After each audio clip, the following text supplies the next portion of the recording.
ಈಗ ಮೆನ್ಷನ್ ಮಾಡಿದ್ದೀವಲ್ಲ, ಇದೇ ಪ್ರಾಬ್ಲಮ್ಮು. ಇದರದ್ದು ಸೊಲ್ಯೂಷನ್ ಮಾಡ್ತಾ ಹೋಗ್ತೀವಿ. ಆ್ಯಂಡ್ ಇದು ಆಲ್ರೆಡಿ ನಾವು ಓದಿದ್ದೀವಿ. ಯಾರಿಗೆ ಬೇಕೋ ಅವ್ರು ಓದ್ಕೊಂಡು ವಿಡಿಯೋನ ಮುಂದಕ್ಕೆ ನೋಡಿ. ಪ್ರಾಫಿಟ್ ಮಾಡ್ಬೇಕಂದ್ರೆ ಏನ್ ಕೊಟ್ಟಿರ್ತಾನೆ? First net profit. Net profit ಎಷ್ಟು ಕೊಟ್ಟಿದ್ದಾನೆ ನೋಡಿ. Net profit as per profit and loss account ಎಷ್ಟು ಕೊಟ್ಟಿದ್ದಾನೆ? Net profit 2,56,000. Next, what is the rules? Add inadmissible expenses. Correct? ನೋಡ್ಕೊಳ್ಳಿ, inadmissible expenses ನಾವು ಟಿಕ್ ಮಾಡಿಸಿದ್ದೀನಲ್ಲ ನಿಮಗೆ. ಫಸ್ಟ್ ಒನ್ ನೋಡಿ, ಪರ್ಚೇಸ್ ಕನ್ಸಿಡರ್ ಮಾಡಲ್ಲ. ಫಸ್ಟ್ ಒನ್ ಏನಿದೆ? Interest to partners means interest on capital to partners ಅಂತ ಬರೀಬೇಕು. Interest on capital to partners. Okay. A, B, C. A partner amount ಎಷ್ಟಿದೆ? 30,000. ಕರೆಕ್ಟಾ? ಸೊ ಈ 30,000 ಇಂಟು ಮುಂದೆ ಹೋಗೋಕ್ಕಿಂತ ಮುಂಚೆ rule says 12% exemption. Correct? Yes, sir. So A, what is the percentage of A there decided in question? 20%. Means 20 minus 12%. Remaining 8%. So remaining B and C को ಹಾಗೆ ಮಾಡ್ಕೋಬೇಕು ನೀವು. 20 minus 24. Yes, sir. 24 minus 12%. 12%. C ಗೆ 20% minus 12% it's 8%. ಇದು rules. ಇದು ಏನಿದು rules. ಹಾಗಾದ್ರೆ 30,000 into 30,000 ಇದಾನೆ ಇಂಟು ಎಷ್ಟು ಕೊಟ್ಟಿದ್ದಾನೆ? 8 ಬಂದ 8 ಡಿವೈಡೆಡ್ ಬೈ ಅಗೈನ್ ಅವ್ನು ಏನು ಪರ್ಸೆಂಟೇಜ್ ಕೊಟ್ಟಿರ್ತಾನೋ ಅದನ್ನ ಹಾಕಬೇಕು. 30,000 into 8 divided by 20 12,000. Next B amount 2,20,000 into what is the percentage here? 12%. 12 divided by 20 ಎಷ್ಟಾಗುತ್ತೆ? 24 ತಾನೇ ಇದು? 24. ಇದು 24 ಅಲ್ವಾ ಇದು? 2,20,000 into 12 divided by 24 ಎಷ್ಟು ಬರುತ್ತೆ? 1,10,000. Next C. What is the amount of C? 70,000. ಎಷ್ಟು percentage ಬಂದಿದ್ದು? 8 divided by 20. 28,000. Clear? ಇಲ್ಲಿಗೆ remuneration clear ಆಗಿದೆ ಈಗ. The second point ನೋಡಿ. Direct expenses admissible consider ಮಾಡಲ್ಲ. Next, depreciation. Any adjustment regarding depreciation? ಎಷ್ಟಿದೆ depreciation amount profit and loss account ಅಲ್ಲಿ ಮೇಲೆ? 1,80,000 ಇದೆ. ಕೆಳಗಡೆ ಎಷ್ಟಿದೆ adjustment ಅಲ್ಲಿ? ಯಾವ್ದು ಜಾಸ್ತಿ ಇದೆ? 1,80,000. ಮೇಲೇನೆ ಜಾಸ್ತಿ ಇದೆ ಅಲ್ವಾ? ಸೊ ಹಾಗಾಗಿ ನೀವು ಡೈರೆಕ್ಟ್ ಇಲ್ಲೇ ತಗೊಳ್ಳಿ to depreciation excess. ಹಾಗಾದ್ರೆ ಏನ್ ಮಾಡಬೇಕು? 1,80,000 minus 96,000 ಎಷ್ಟು ಬರುತ್ತೆ ನೋಡಿ? 84,000. ನೆಕ್ಸ್ಟ್ ಪಾಯಿಂಟ್ ಏನಿದೆ? Remuneration to partners. ಹಾಗೆ ಬರ್ಕೋಬೇಕು. ರೆಮ್ಯುನರೇಷನ್ ಎಷ್ಟು ಕೊಟ್ಟಿದ್ರೆ ಅಷ್ಟು. Third one remuneration to partners A, B, C. So ಏದು ಏನ್ ಪಾರ್ಟ್ನರ್ಸ್ ಇರೋ? Working partner, sleeping partner, working partner. Book profit ಅಲ್ಲಿ ಎಲ್ಲ ಕನ್ಸಿಡರ್ ಮಾಡಬೇಕು. ಎಲ್ಲ ಪಾರ್ಟ್ನರ್ಸ್ ಕನ್ಸಿಡರ್ ಮಾಡಬೇಕು. ಎ ಪಾರ್ಟ್ನರ್ ಎಷ್ಟಿದೆ ಅಮೌಂಟ್? 1,02,000. ಬಿ ದು 60,000. ಸಿ ದು 72,000. Next sundry expenses pure admissible. Donation to Prime Minister National Relief Fund 80G ಅಲ್ಲಿ ಬರುತ್ತೆ. ಇದು ತಗೋಬೇಕು. ಡೊನೇಷನ್ಸ್ ಕಣ್ಣು ಮುಚ್ಕೊಂಡು ಹಾಕಬೇಕು. donation to prime minister national relief fund ಎಷ್ಟು ರೂಪಾಯಿ ಅದು 82,000 ಕರೆಕ್ಟಾ ಟೋಟಲ್ ಮಾಡ್ಕೊಳ್ಳಿ ಎಷ್ಟಾಗುತ್ತೆ ಇದು ಟೋಟಲ್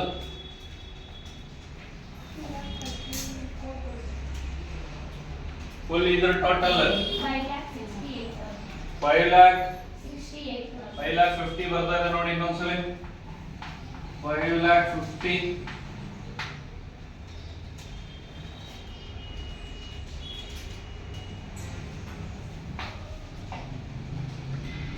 ಯೂಸ್ ಮಾಡು 50 ಪ್ಲಸ್ ಮೇಲೆ ನಿಮ್ಮ ನೆಟ್ ಪ್ರಾಫಿಟ್ ಎರಡು ಆಡ್ ಮಾಡಿ 8,06,000 ಯೂಸ್ ಇಟ್ ಇದು ಎಷ್ಟು ಬಂದಿದೆ ನಿಮಗೆ ನೆಟ್ ಪ್ರಾಫಿಟ್ ಪ್ಲಸ್ ಇನ್ಅಡ್ಮಿಸಬಲ್ 8,06,000 ಇದು ಮತ್ತೆ ಕಂಟಿನ್ಯೂ ಆಗುತ್ತೆ ಈಗ ಮತ್ತೆ ರೂಲ್ಸ್ ಮೈನಸ್ ಏನು ಅಡ್ಮಿಸಬಲ್ ಎಕ್ಸ್ಪೆನ್ಸಸ್ ಹೀಗಾದ್ರೂ ಬರೀಬಹುದು ಇಲ್ಲ ಅಂತ ಹೇಳಿದ್ರೆ income credit profit and loss account ಅಂತಾದ್ರೂ ಬರೀಬಹುದು ಈ ಕಡೆ ಬಂದ್ಬಿಡಿ ಸೇಲ್ಸ್ ಕನ್ಸಿಡರ್ ಮಾಡಲ್ಲ ನೆಕ್ಸ್ಟ್ ಏನಿದೆ LTCG ಇದೆ LTCG ಅಂದ್ರೆ ಲಾಂಗ್ ಟರ್ಮ್ ಕ್ಯಾಪಿಟಲ್ ಗೇನ್ ಎಷ್ಟಿದೆ ಅಮೌಂಟ್ 5 lakhs ತಗೊಂಡಿದೀವಿ ನೆಕ್ಸ್ಟ್ ಒನ್ ಏನಿದೆ interest on debentures purely inadmissible interest on debentures how much 40 total added 5,40,000 minus in above 2,66,000 this is your what book profit okay step 2 ಇದು calculation of admissible remuneration remuneration rules ಏನು ಅಂತ ಹೇಳಿದ್ರೆ book profit ಅನ್ನುವಂತದ್ದು 3 lakh ಗೆ maximum exemption term more than 3 lakh ಆಗಿದ್ರೆ ಇಲ್ಲ less than 3 lakh ಆಗಿದ್ರೆ ಇದೆ rules ಇರೋದು ಕರೆಕ್ಟಾ ಮೋರ್ ದೆನ್ 3 lakh ಆಗಿದ್ರೆ ನಾವು ಡೈರೆಕ್ಟ್ ರೆಮ್ಯುನರೇಷನ್ ಅಂತ ತಗೋಬೇಕು ಇಲ್ಲಿ ಲೆಸ್ ದೆನ್ 3 lakh ಆಗಿದ್ರೆ ಫಸ್ಟ್ ಟೈಮ್ ಬರ್ಕೋಬೇಕು ಬುಕ್ ಪ್ರಾಫಿಟ್ ಎಷ್ಟಿದೆ ಬುಕ್ ಪ್ರಾಫಿಟ್ 2,66,000 ಇದೆ ಅದಾದ ನಂತರ ಇವಾಗ ರೆಮ್ಯುನರೇಷನ್ ಪಾರ್ಟ್ನರ್ಸ್ ರೆಮ್ಯುನರೇಷನ್ ಇತ್ತಲ್ಲ ಈ ಪ್ರಾಬ್ಲಮ್ ಅಲ್ಲಿ ರೆಮ್ಯುನರೇಷನ್ ಅಂತ ಕೊಟ್ಬಿಟ್ಟು ಅವನು ಮೆನ್ಷನ್ ಮಾಡಿದಾನೆ ಏನಂತ ಅಂತ ಹೇಳಿದ್ರೆ ಎರಡು ಪಾರ್ಟ್ನರ್ಸ್ ವರ್ಕಿಂಗ್ ಒಂದು ಪಾರ್ಟ್ನರ್ ಸ್ಲೀಪಿಂಗ್ ಪಾರ್ಟ್ನರ್ ನಾವು ಕನ್ಸಿಡರ್ ಮಾಡಂಗೇ ಇಲ್ಲ ಯಾರ್ಯಾರು ವರ್ಕಿಂಗ್ ಪಾರ್ಟ್ನರ್ಸ್ ಇರ್ತಾರೆ ಅವ್ರದ್ದು ಮಾತ್ರ ತಗೋಬೇಕು ವರ್ಕಿಂಗ್ ಪಾರ್ಟ್ನರ್ ಯಾರು A working partner A amount ಎಷ್ಟು 1,02,000 be working partner be sleeping partner ಕರೆಕ್ಟಾ ಸೊ ಇದು ಬರೀತಾ ಇದ್ದೀನಿ ನಾನು ತಗೊಳ್ತಾ ಇಲ್ಲ clear next C working partner ಎಷ್ಟಿದೆ 72,000 ಕರೆಕ್ಟಾ ಮೂರು ಆಯ್ತಾ ರೆಮ್ಯುನರೇಷನ್ ಟೋಟಲ್ ಮಾಡ್ಕೊಳ್ಳಿ ಈಗ ಬುಕ್ ಪ್ರಾಫಿಟ್ ಅಂಡ್ ಇಲ್ಲ ಇದಕ್ಕೆ ಬರಬೇಕು ಆಕ್ಚುಲಿ ನೋಡಿ ಇದು ಎಷ್ಟು ಬರುತ್ತೆ 1,74,000 ಅಂಡ್ ನಿಮ್ಮ ಬುಕ್ ಪ್ರಾಫಿಟ್ ಎಷ್ಟಿದೆ 2,66,000 whichever is low ತಗೊಳ್ಳಿ whichever is low 1,74,000 low ಆಗಿದೆ ಕರೆಕ್ಟಾ this is your what we called actual remuneration ಈಗ ರೆಮ್ಯುನರೇಷನ್ ಕ್ಯಾಲ್ಕುಲೇಟ್ ಮಾಡ್ಕೋಬೇಕು ಹೆಂಗ್ ಕ್ಯಾಲ್ಕುಲೇಟ್ ಮಾಡ್ಕೋಬೇಕು ಅಂತ ಹೇಳಿದ್ರೆ ಮ್ಯಾಕ್ಸಿಮಮ್ ಲಿಮಿಟ್ ತಗೊಳ್ತಾ ಇದೀನಿ ನಾನು ಫಸ್ಟ್ ಮ್ಯಾಕ್ಸಿಮಮ್ ಲಿಮಿಟ್ ಟೋಟಲ್ ಇರುವಂತ ಅಮೌಂಟ್ ಎಷ್ಟು ನಿಮ್ಗೆ ಮ್ಯಾಕ್ಸಿಮಮ್ ಲಿಮಿಟ್ ಅಂತ ಹೇಳಿದ್ರೆ what is your book profit 2,66,000 in what is the percentage 90 2,66,000 ಮೇಲೆ 90% ಮಾಡಿದ್ರೆ 2,39,400 ಬರುತ್ತೆ ಕರೆಕ್ಟಾ ಆರ್ ಮ್ಯಾಕ್ಸಿಮಮ್ ಲಿಮಿಟ್ ಎಷ್ಟು 1,50,000 ರೂಲ್ಸ್ ಇದು 1,50,000 whichever is high ಯಾವುದು high ಇದೆ 2,39,400 high ಇದೆ ಕರೆಕ್ಟಾ ನೆಕ್ಸ್ಟ್ ಒನ್ ಹೈ ಇದೆ ನೆಕ್ಸ್ಟ್ ಅಮೌಂಟ್ ಅಡ್ಮಿಸಬಲ್ ರೆಮ್ಯುನರೇಷನ್ ಮಾಡುವಾಗ ಟೋಟಲ್ ನಿಮಗೆ ಬಂದಿತ್ತಲ್ಲ ಆಕ್ಚುಯಲ್ ರೆಮ್ಯುನರೇಷನ್ ಈ ಅಮೌಂಟ್ ಅನ್ನು ತಗೋಬೇಕು. ನೆಕ್ಸ್ಟ್ ರೆಮ್ಯುನರೇಷನ್ ಆಕ್ಚುಯಲ್ ರೆಮ್ಯುನರೇಷನ್ 1,74,000 ಏನಂತ ಕಂಪೇರ್ ಮಾಡ್ತೀರಾ? whichever is low. ಯಾವ್ದು ಲೋ ಆಗಿದೆ? 1,74,000 This is the final. Pause ಮಾಡವ. Computation of total taxable income from business. ನೀವು ಹೆಡ್ಡಿಂಗ್ ನೋಡ್ಕೋಬೇಕು, ಇನ್ಕಮ್ ಫ್ರಮ್ ಬಿಸ್ನೆಸ್. ನೋಡಿ ಫಸ್ಟ್ ಬಿಸ್ನೆಸ್ ಮಾಡುವಾಗ ಇನ್ಕಮ್ ಫ್ರಮ್ ಬಿಸ್ನೆಸ್ ಮಾಡುವಾಗ ಏನ್ ತಗೋಬೇಕು? Book profit. ನೀವು ಪ್ರಾಬ್ಲಮ್ ಅನ್ನ ಬುಕ್ ಪ್ರಾಫಿಟ್ ಮಾಡಿದ್ವಲ್ಲ, ಎಷ್ಟು ಬಂದಿದೆ? 1,66,000 ಬಂದಿದೆ. ನೆಕ್ಸ್ಟ್ ಬುಕ್ ಪ್ರಾಫಿಟ್ ಅಲ್ಲಿ ಮೈನಸ್ ರೆಮ್ಯುನರೇಷನ್ ಅನ್ನು ತೆಗಿಬೇಕು. ಅಲ್ಲಿ ನಾವು ಒಂದು ಪಾರ್ಟ್ ರೆಮ್ಯುನರೇಷನ್ ಸ್ಕಿಪ್ ಮಾಡಿದೀವಿ. ಯಾವುದು? ಸ್ಲೀಪಿಂಗ್ ಪಾರ್ಟ್ನರ್ ತೆಗೆದು ಓನ್ಲಿ ವರ್ಕಿಂಗ್ ಪಾರ್ಟ್ನರ್ಸ್ ಮಾತ್ರ ತಗೋಬೇಕು. 2 ತಗೊಂಡಿದ್ದು 1,74,000 ಮೈನಸ್ ಮಾಡಿದ್ರೆ 92,000 ಅಷ್ಟೇ ಬಂದಿರೋ. ಕರೆಕ್ಟಾ? 92,000 ನಾವು ಟ್ಯಾಕ್ಸಬಲ್ ಇನ್ಕಮ್ ಫ್ರಮ್ ಬಿಸ್ನೆಸ್ ಅಂತ ಕರೀಬಹುದು. ಆದ್ರೆ ಇದರಲ್ಲಿ ಅಡ್ಜಸ್ಟ್ಮೆಂಟ್ ಒಂದು ಕೊಟ್ಟಿದ್ದಾನೆ ರಿಗಾರ್ಡಿಂಗ್ ದ ಬಿಸ್ನೆಸ್. ಏನು ಹೇಳಿದಾರೆ ಅಂದ್ರೆ ಕ್ಯಾರಿ ಫಾರ್ವರ್ಡ್ ಬಿಸ್ನೆಸ್ ಲಾಸ್ ಅಂತ ಹೇಳಿದ್ದಾನೆ. ಯಾವ ಲಾಸ್? Business loss. ಹೆಡ್ಡಿಂಗ್ ಏನಿದೆ? Income from business. Only we are finding out the income, then we minusing the loss. ಕರೆಕ್ಟಾ? ಸೊ ಇಲ್ಲಿ ನಾವು ಏನು ಮೈನಸ್ ಮಾಡಬೇಕಾಗುತ್ತೆ? ಲಾಸ್. ಎಷ್ಟಾಗಿದೆ loss? 10,000. 92,000 minus 10,000 82,000. This is your taxable income from business. Next ಮುಂದಿನ step ಮಾಡೋಣ. Computation of total taxable income. ಆವಾಗಲೇ find out ಮಾಡಿದ್ದು ಬಿಸ್ನೆಸ್ ಇನ್ಕಮ್. ಈಗ ಫೈಂಡ್ ಔಟ್ ಮಾಡ್ತಾ ಇರೋದು ಟೋಟಲ್. ಟೋಟಲ್ ಆಗಿ ಫುಲ್ ಪ್ರಾಬ್ಲಮ್ ನಾವು ಏನ್ ಕಂಡು ಹಿಡಿಬೇಕಂತ ಟ್ಯಾಕ್ಸಬಲ್ ಇನ್ಕಮ್ ಅನ್ನ. ಸೊ ಹಾಗಾದ್ರೆ ನೀವು ಬಿಸ್ನೆಸ್ ಇನ್ಕಮ್ ಫೈಂಡ್ ಔಟ್ ಮಾಡಿದ್ರಲ್ಲ, ಎಷ್ಟಿದೆ ಬಿಸ್ನೆಸ್ ಇನ್ಕಮ್? 82,000. ಫಸ್ಟ್ ಅದನ್ನ ತಗೋಬೇಕು. ಇನ್ಕಮ್ ಫ್ರಮ್ ಬಿಸ್ನೆಸ್ 82,000 ಕ್ಯಾರಿ ಮಾಡ್ಬೇಕು ಮುಂದೆ. ಅದಾದ ನಂತರ ಮತ್ತೆ ಏನಾದ್ರೂ ಈ ಪ್ರಾಬ್ಲಮ್ ಅಲ್ಲಿ ಇನ್ಕಮ್ಸ್ ಇದೆಯಾ ನಿಮ್ಗೆ ಅಂತ ನೋಡಬೇಕು. ಇನ್ಕಮ್ಸ್ ಅಲ್ಲಿ ಏನಿದೆ? ಇಂಟ್ರೆಸ್ಟ್ ಆನ್ ಡಿಬೆಂಚರ್ಸ್ ಇದೆ ಪ್ರಾಫಿಟ್ ಅಂಡ್ ಲಾಸ್ ಅಕೌಂಟ್ ಅಲ್ಲಿ. ನೋಡ್ಕೊಳ್ಳಿ ಎಷ್ಟಿದೆ? 40,000. ಎರಡು ಆಡ್ ಮಾಡಿದ್ರೆ 1,22,000 rupees ಆಗುತ್ತೆ. ಇದನ್ನ ಅದರ್ GTI ಅಂತ ಕರಿತೀವಿ. ಅದರ್ GT, ಅದರ್ gross total income. Next minus deductions under section 80G ಅಂತ ಹೇಳ್ತೀವಿ.